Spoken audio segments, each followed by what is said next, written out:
Hello. Ito po ang lugar na aking tinitirahan. Sa tuktok kami ng bundok niyan. Yan ang mga bahay. Mga taniman dyan. Oh. Yan ang windmill, oh. Kitang-kita yung LEC. So, ito ang bahay rito. Yan. Napakaganda. Hmm. Tuktok po yan. Hmm. Yan ang bahay dito. Galing po, no? Hmm. Taas. Ang bahay rito nasa babaw ng bundok. Yan.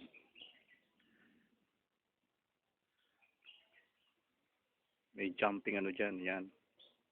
Ito yung hardin na nililinis ko.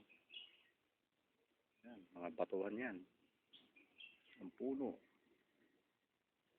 Grabe. Saan dumadapo yung mga ano dyan, mga agila. Mga puno na yan.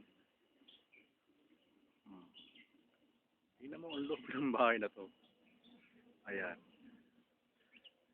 Washing machine. Yan. Galabalaba ka. Yan. Puno. Ito yung kapitbahay namin. Pwede mong talunin. Nandun ka na sa kabilang bahay. Yan. Kapitbahay namin yan. Diyan naman siya naglalaba. Hmm. Malaki ang bahay na to. So, grabe. Kaya kailangan dito ay matyaga ka. Tyaga.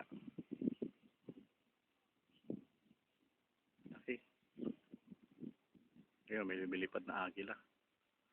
Naghahanap na ng makakain niya sa mga puno-puno.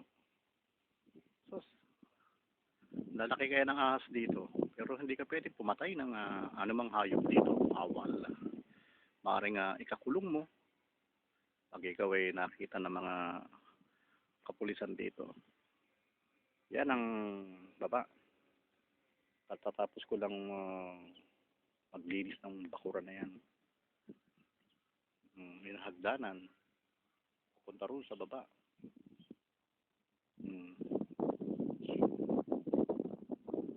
Yan. Okay. Kaya kayo, pag pumunta kayo rito, ilaban nyo na sarili nyo na talagang dapat maging matatag kayo. At kaya nyo yung trabaho. Dito all around. Mahalaga rito ang oras. Talagang sinasabi nga nila is time is gold. Kaya kami, pag tinawag ng pangangailangan, pag sinabing may gagawin, kailangan gawin mo. Dahil yun ay pera yung darating sa'yo. Sigurado yun. Per ora ang bayaran dito. Maliban lang sa mga may sarili talagang employer na talaga sila ay monthly. Bagamat ako'y freelancer, hanap ko lang talaga ay kumita ng pera para sa pamilya. Yan, puno yan. Ito yung hagdanan, pababa.